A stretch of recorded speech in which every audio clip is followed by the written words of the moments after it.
Assalamualaikum warahmatullahi wabarakatuh. Ada kabar yang cukup viral dan sekaligus menggembirakan bahwasanya Bupati Minahasa Tenggara, Provinsi Sulawesi Utara, James Sumendap, mampu menyelesaikan dalam waktu 3 jam saja persoalan terkait dengan musola. Sudah tersendat selama 5 tahun pembangunan musola ini karena beberapa faktor tertentu. Namun bisa diselesaikan secara cerdas dan ini harus menjadi contoh model moderasi dalam beragama serta toleransi di tengah keberagaman. Dan saya pikir juga patut dicontoh oleh kepala daerah, pejabat-pejabat yang lainnya terkait dengan pendirian rumah ibadah. Ada baiknya saya baca dulu informasi terkait dengan ini. Kabar beredar tersebut saya dapatkan dari pesan WhatsApp yang ketika diklik langsung tertaut kepada akun Facebook, yakni akun James Sumendap, Bupati yang saya maksud tersebut. Di situ tertulis bahwasanya masalah 5 tahun pembangunan musola solusi hanya 3 jam saja. Saya bersyukur masyarakat Minahasa Tenggara masih bisa jadi contoh yang baik dan tetap menjaga kerukunan antar umat beragama walaupun sempat beda pendapat karena masalah pembangunan musola yang tak menemukan solusi selama 5 tahun. Puji Tuhan, kata sang Bupati, saat ini kita semua sudah diberikan kebijaksanaan dan mendapat solusi bersama dengan baik dan akhirnya kita sama-sama senang, kita sama-sama puas, kata sang Bupati. Rencana pembangunan musola akhirnya menjadi masjid. Ini kan luar biasa. Rencana membangun musola akhirnya menjadi membangun masjid dengan kesepakatan antara semua pihak. Dengan kesepakatan antara semua pihak, baik masyarakat, tokoh-tokoh agama, FKUB. Nah, ini bisa dicontoh nih oleh FKUB dimanapun Anda berada, FKUB manapun, dan disaksikan oleh pemerintah, anggota dewan, Kementerian Agama, Kepolisian, dan TNI. Baku-baku baik, baku-baku sayang. Torang semua ciptaan Tuhan, torang semua bersaudara. Saya ulang lagi, baku-baku baik, baku-baku sayang, torang semua ciptaan Tuhan, torang semua bersaudara. Keren. Saya sangat mengapresiasi apa yang dilakukan oleh Pak Bupati. Bahkan Pak Bupati saat itu juga langsung mengeksekusi pembangunan masjid ini dan beliau bersedia langsung jadi ketua panitia. Ini ketua panitia pembangunan masjidnya langsung Pak Bupati. Dan beliau langsung mengalokasikan, menginfakkan dana 500 juta rupiah untuk pembangunan masjid yang dimaksud. Ini sungguh luar biasa. Kami warga bangsa Indonesia yang lainnya mengapresiasi sang Bupati. Mudah-mudahan ini juga bisa dicontoh oleh kepala-kepala daerah yang lainnya dan bisa menjadi pelajaran bagi masyarakat muslim yang mayoritas di daerah yang lainnya. Betapa ada situasi dan kondisi di daerah tertentu di mana muslim minoritas dan yang mayoritas adalah non-muslim, kita pun mendapatkan kendala ketika mendirikan musola. Ternyata semua bisa diselesaikan dengan musyawarah, saling memahami, saling bertoleransi, bahkan saling membantu seperti yang dilakukan oleh sang Bupati tersebut. Jangan sampai kita yang kemudian mayoritas di daerah tertentu menjadi arogan, takabur dengan mayoritas tersebut. Ini juga bisa menjadi masukan bagi forum kerukunan umat beragama dimanapun, baik tingkat kabupaten, kota maupun provinsi, untuk memanage masalah dan melibatkan pejabat setempat untuk hal ini semua.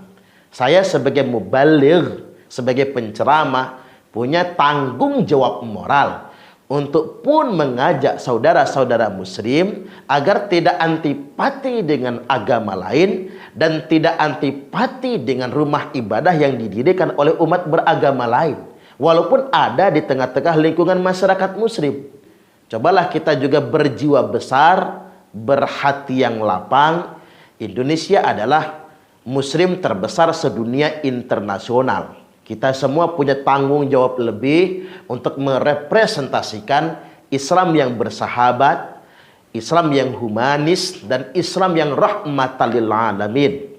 Jangan sampai seperti yang dikatakan oleh Syekh Muhammad Abduh, al-Islamu mahjubun bil muslimin, keagungan Islam, pesona Islam tertutupi oleh arogansi sebagian kaum muslim. Yang dia mengatasnamakan agama tapi arogan, mengatasnamakan agama tapi sentimen, mengatasnamakan agama tapi antipati dengan agama lain. Sebetulnya itu sama sekali tidak merepresentasikan nilai-nilai Islam. Tapi kalau itu semua dibiarkan, dia bisa merusak wajah Islam itu sendiri.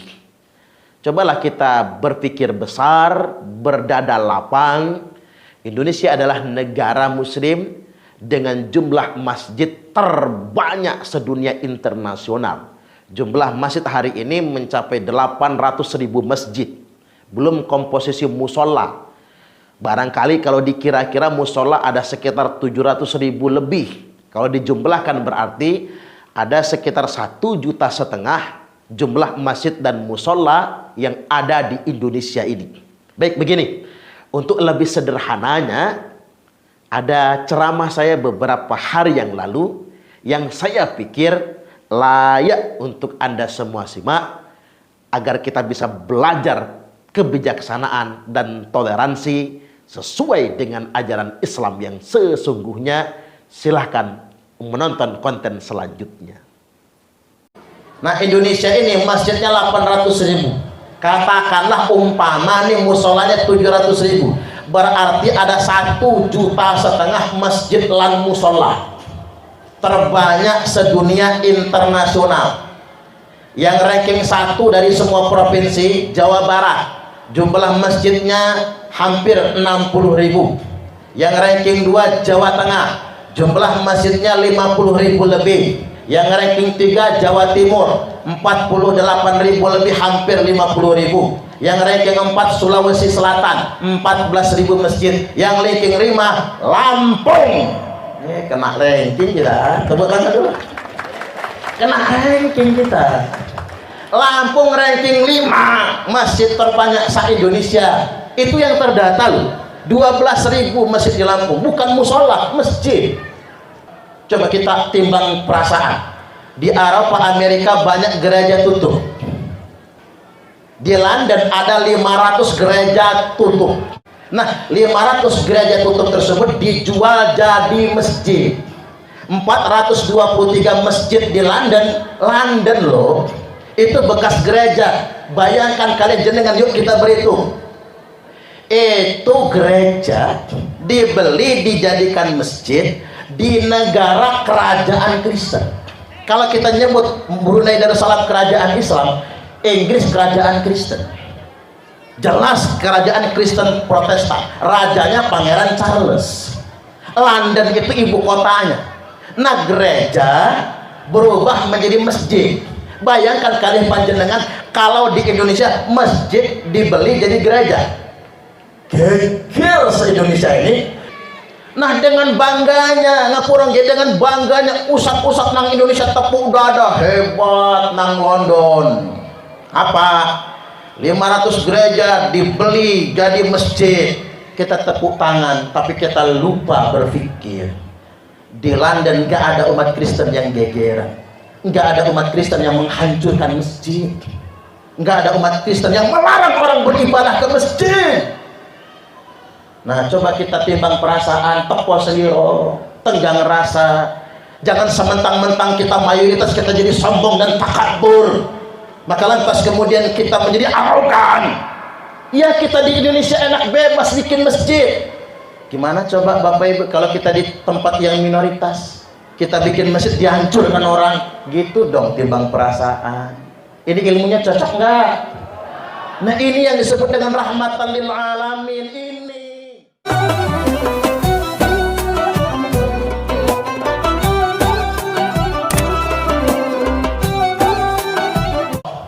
Tsumma dakhaltul masjidah fasallaitu fihi rak'atain.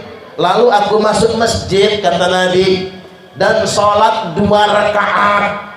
Makanya Nabi isrohnya minal masjid ilal masjid, dari masjid ke masjid. Nabi hijrah dari Mekah ke Yathrib, mampir ke Kubah, bikin masjid. Tapi jangan dikira masjid Nabi itu mewah, cuman batu yang dijejer. Maksud saya begini Bapak Ibu, orang Islam ini berhentilah dulu bermewah-mewahan akan masjid. Ini maksudnya bagus? Sudah bagus, sudah bagus, manfaatkan, makmurkan, gak usah bongkar pasang. Nanti kadang-kadang takmir baru gatal tangannya, mau ganti keramik lah, ganti cat lah, ganti plafon lah. Karena begini Bapak Ibu, la taqumus sa'atu hatta yatabahan nasu bil masajid. Tidak terjadi hari kiamat, kata Nabi, sehingganya manusia berlomba-lomba mempermewah masjid, berlomba-lomba mempermegah masjid. Apalagi di Indonesia ini masjidnya banyak betul. Indonesia negara ranking 1 terbanyak masjidnya sedunia internasional.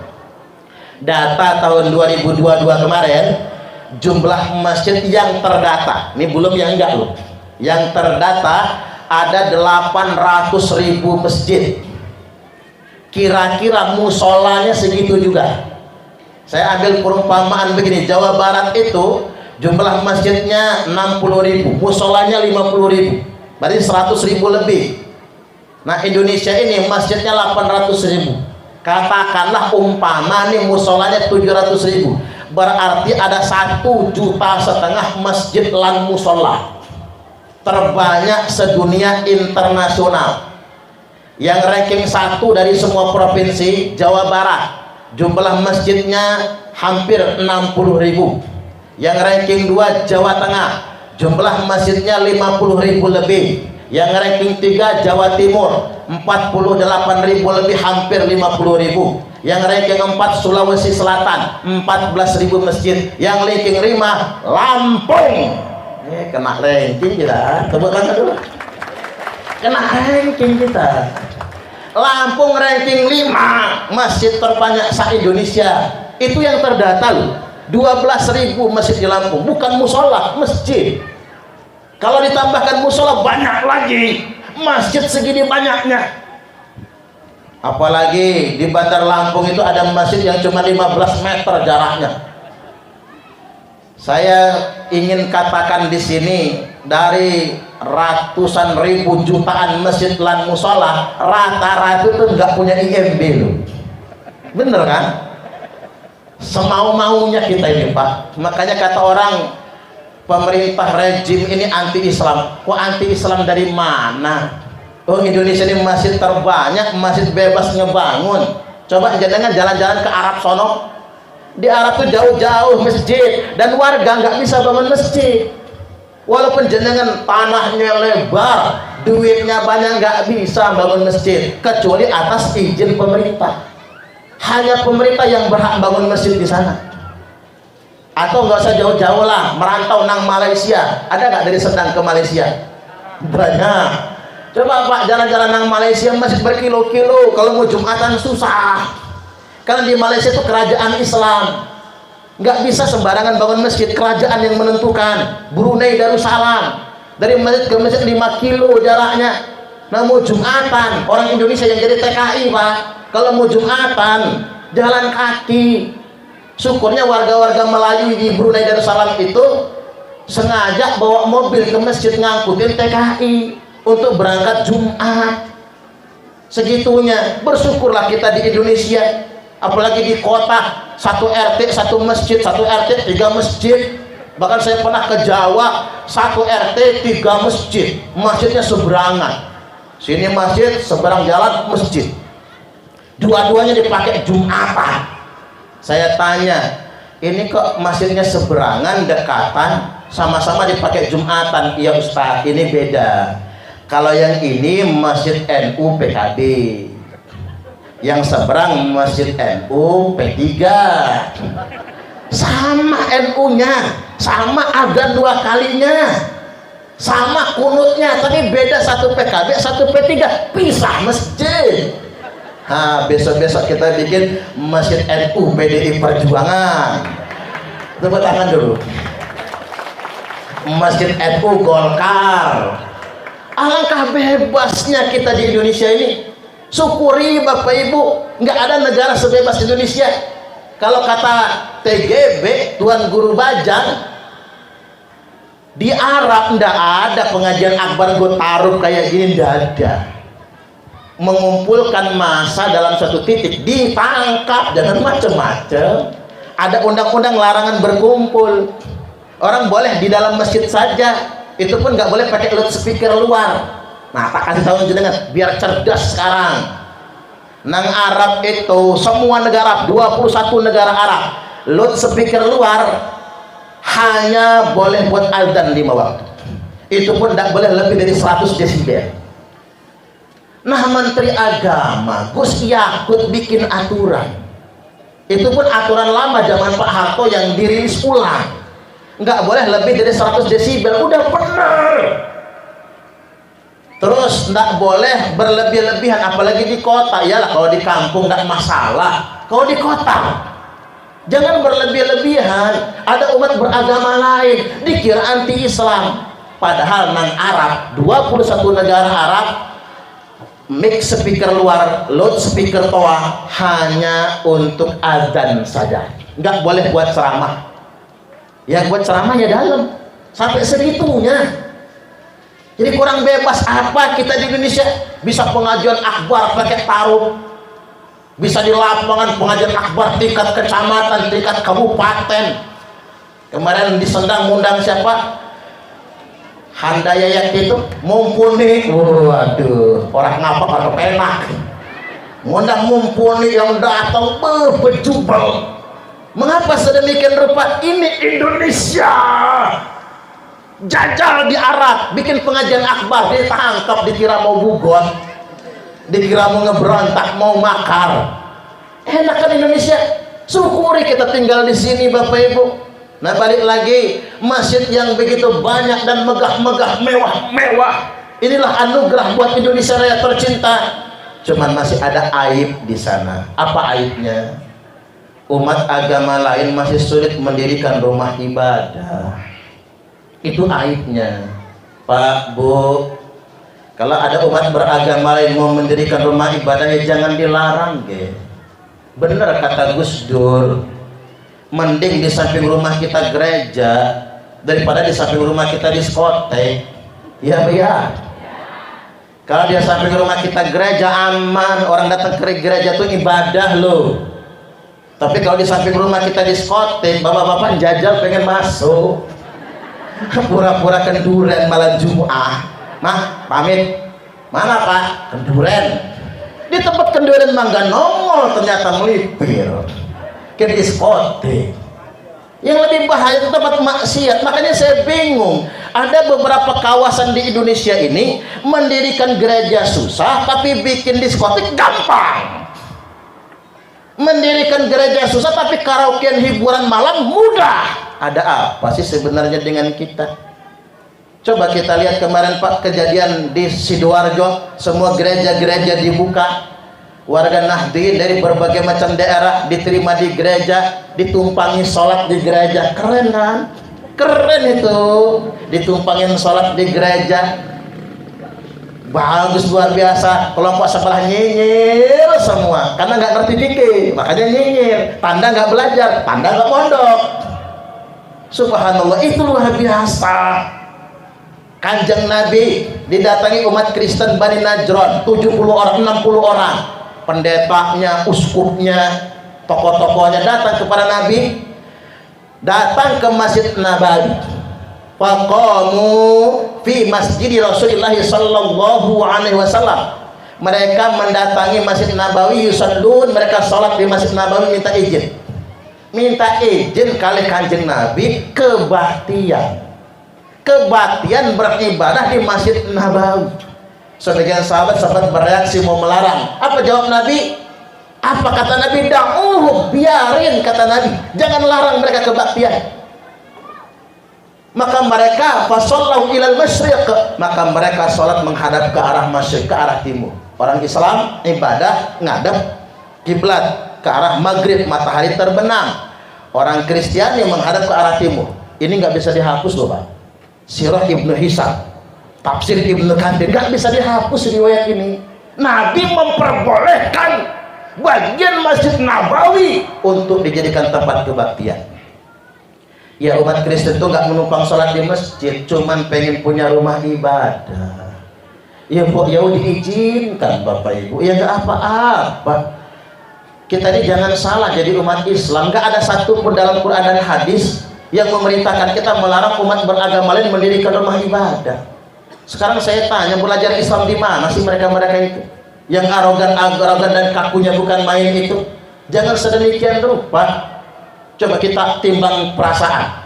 Di Eropa, Amerika banyak gereja tutup. Apa sebab gereja tutup? Karena jemaatnya habis. Di London ada 500 gereja tutup, jemaatnya habis. Ya buat apa punya bangunan gereja tapi nggak ada yang berangkat kebaktian? Nah, 500 gereja tutup tersebut dijual jadi masjid. 423 masjid di London loh, itu bekas gereja. Bayangkan kalian jenengan, yuk kita berhitung. Itu gereja dibeli dijadikan masjid di negara kerajaan Kristen. Kalau kita nyebut Brunei Darussalam kerajaan Islam, Inggris kerajaan Kristen, jelas kerajaan Kristen Protestan, rajanya Pangeran Charles. London itu ibu kotanya. Nah, gereja berubah menjadi masjid. Bayangkan kalian panjenengan kalau di Indonesia masjid dibeli jadi gereja. Geger se-Indonesia ini bisa demo bersilit-silit, demo berjilid-jilid. Nah, dengan bangganya ngapurang ya, dengan bangganya usap-usap nang Indonesia tepuk dada hebat nang London. Apa? 500 gereja dibeli jadi masjid. Kita tepuk tangan, tapi kita lupa berpikir. Di London gak ada umat Kristen yang gegeran, gak ada umat Kristen yang menghancurkan masjid, gak ada umat Kristen yang melarang orang beribadah ke masjid. Nah, coba kita timbang perasaan, tepo seliro, tenggang rasa. Jangan sementang-mentang kita mayoritas kita jadi sombong dan takabur, maka lantas kemudian kita menjadi arogan. Ya, kita di Indonesia enak bebas bikin masjid. Gimana coba Bapak Ibu kalau kita di tempat yang minoritas, kita bikin masjid dihancurkan orang? Gitu dong timbang perasaan. Ini ilmunya cocok nggak? Nah, ini yang disebut dengan rahmatan lil alamin ini. Makanya para banser nih yang sering dinyinyir orang satpam gereja, nggak apa-apa. Karena para banser ini, hebatnya banser, tidak akan bertindak tanpa komando para kiai. Itu para banser. Kita mengenang Rianto pada misa malam Natal, ada bom di bawah kursi jemaat gereja. Rianto membuang bom itu jauh-jauh, tapi bom meledak di tubuhnya. Rianto mati syahid, dan Rianto pahlawan rahmatan lil alamin. Subhanallah, ini sungguh luar biasa. Inilah keislaman kita yang sesungguhnya Bapak Ibu, Islam yang rahmatan lil alamin. Kita tak perlu mencampur adukan agama karena sudah ada rumusnya, lakum dinukum waliyadin. Tapi kita perlu sebagai masyarakat muslim mayoritas, kita perlu menghadirkan rasa aman kepada umat beragama lain yang jumlahnya minoritas. Itu Islam yang sebenarnya. Termasuk juga nih di Quran disebutkan, wala tasubbul ladzina yad'una min dunillah, Jangan sekali-kali kalian semua mencaci, mencela mereka-mereka yang beragama lain, yang menyembah selain Allah. Jangan menghina Tuhan mereka, jangan menghina agama mereka. Jadi kalau ada Bapak Ibu penceramah, ustadz, mubalik, dia menyampaikan agama tapi menghina agama lain, itu bukan ajaran Islam. Di Quran sudah dikatakan haram hukumnya menghina, mencaci agama lain, menghina dan mencaci Tuhan agama lain. Kan begitu? Nggak ditemukan di dalam Al-Quran diktumnya kita diperkenankan menghina agama lain, apalagi menzoliminya. Ada kejadian di Nusa Tenggara Timur, umat Kristen rame-rame, kan mayoritas Kristen di sana. Tapi perlu kasih tahu lah, di NTT partai pemenang pemilu PKB. Di NTT partai pemenang pemilu PKB. Jadi di beberapa kabupaten ketua DPRD-nya orang PKB, tapi agamanya Kristen. Mengapa orang Nusa Tenggara Timur pilihnya PKB? Gara-gara Mbah Wali Gus Dur. Subhanallah. Mereka sangat sayang sama Gus Dur. Makanya Gus Dur itu wali loh Pak. Wali. Mengapa saya katakan wali? Karena Gus Dur tidak pernah menjelaskan apa yang dia lakukan. Kita ini begini Bapak Ibu, kalau masih sering klarifikasi tabayun cenah, sebetulnya maksud saya begini, dia masih belum ikhlas. Gus Dur itu melakukan apapun, dimaki, dihina, dia murtad-murtadkan orang, tidak pernah tabayun, tidak pernah klarifikasi, karena beliau wali, nggak mau menjelaskan apa yang beliau lakukan. Kita ini kalau masih konferensi pers ngasih penjelasan, tanda kalau kita masih butuh pujian orang. Kalau Gus Dur tidak, dia tidak pernah menjelaskan itu semua. Makanya beliau betul-betul wali sampai wafat pun begitu. Kalaupun beliau dimurtad-murtadkan orang, apa jawabnya? Gitu aja kok repot. Oh 3 syahadat lagi udah Islam lagi kok. Ya juga ya Pak. Jadi nggak usah gegeran jadi muslim itu. Makanya bahagia betul kita nih Bapak Ibu menjadi umat beliau, jadi santri beliau, jadi santri Mbah Yai Hadratus Syekh Kiai Haji Hasyim As'ari. Karena memang kita bersana, kita menjadi muslim yang gak gegeran, kita mempertontonkan betul wajah Islam yang rahmatan lil alamin. Jadi balik lagi ke Nusa Tenggara Timur tadi itu, umat Kristen rame-rame datang ke masjid, mau apa? Minta izin kali takmir masjid. Pak Ustadz minta izin, masjid mau kami bakar. Kok kaget Ustadznya? Lo kok bisa? Gimana ceritanya ini? Izin mau kami bakar, tapi nanti habis kami bakar, kami bangun lebih bagus lagi. Lu ngapa? Kami cuma ingin tahu Mbok ya, orang Islam yang mayoritas di provinsi lain itu jangan ngebakar gereja, kata dia. Kalau mereka bisa bakar gereja, kami juga di sini bisa bakar masjid. Kata ustadznya, ya udah kalau begitu bakarlah dulu. Melipir dulu ustadznya, pengurus-pengurus masjid dan jamaahnya, bakar, dibangun lebih mewah lagi. Mereka bukan ingin menzalimi masjid, mereka cuma ingin mendemonstrasikan, tolong dong kami yang minoritas di provinsi Anda, di daerah Anda, jangan dizalimi, jangan disakiti, izinkan kami ibadah. Kita selalu modusnya kan izin Pak. Mengapa gerejanya kita hancurkan? Karena belum izin. Gimana mau izin wong nggak dapat izin? Mohon maaf, mengapa nggak dapat izin? RT takut RT itu karena warga nggak ngedukung. Pak Kades diancam, kalau Pak Kades mengizinkan kami nggak akan pilih lagi. Ditakuti, pikir Pak Kades mending nurutin warga daripada mengizinkan. Hilang dong jabatan kan. Pak Sutarmin kalau memfasilitasi, Pak Sutarmin tidak akan jadi dewan lagi kalau memfasilitasi. Diancam begitu. Makanya sebetulnya karena negara kita ini demokrasi Bapak Ibu, pemerintah itu akan kuat kalau dapat dukungan dari masyarakat.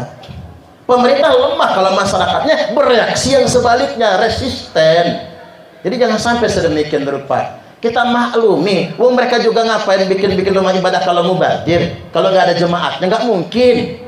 Ya tadi tutup kayak di London nantinya kalau bikin tanpa jemaah. Mereka memang membutuhkannya. Jadi ini penting buat wawasan bagi kita semua. Memang Islam sama sekali tidak melarang itu semua. Jadi balik lagi, entah kemudian ketika masjid di Indonesia ini sudah terbanyak sedunia internasional, bikin masjid mudah tanpa izin, sekali lagi, satu-satunya negara yang boleh mendirikan masjid tanpa izin hanya Indonesia Raya tercinta. Hanya Indonesia, yang lain bebas-bebas semua. Jadi Bapak Ibu, walaupun kita bebas bikin masjid, tapi ingat jangan bermewah-mewahan. Kata Gus Baha itu memang mampu membahasakan ilmu yang sangat tinggi menjadi bahasa yang sederhana. Kata Gus Baha, hati-hati dengan audit syar'i. Orang kaya hanya mau infak untuk bangun masjid, padahal ada waktu tertentu lebih baik dia nyantun tetangganya yang gak kebeli beras daripada dia nyumbang masjid loh. Apalagi masjid yang sudah bongkar pasang. Jangan salah, penting mana kita bikin masjid jadi mewah dengan bantu sahriyah santri di pondok pesantren, ngirim anak-anak tetangga kita yang sedang nyantri. Gara-gara emak bapaknya melarat, si santri nggak dapat kiriman, akhirnya nyuri softtek temennya. Ini benar-benar kejadian loh Pak, nyuri pembalut temannya, akhirnya disetrak sama kiainya. Ada santri yang sering nyuri duit, ditangkap, disetrak, dikeluarkan dari pondok pesantren. Kalau saya begitu sampai nangis Bapak Ibu. Dia bukan pencuri, dia bukan maling, tapi jarang dapat kiriman. Payah juga bapaknya itu, ngudun makan kencang, ngudun sehari sebungkus, ngirim anak lupa.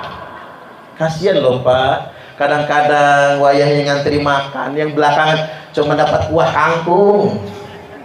Kan saya lapar, pengen jajan, duit nggak punya, makanya kadang-kadang sampai ngambil, dan kadang-kadang jadi kebiasaan.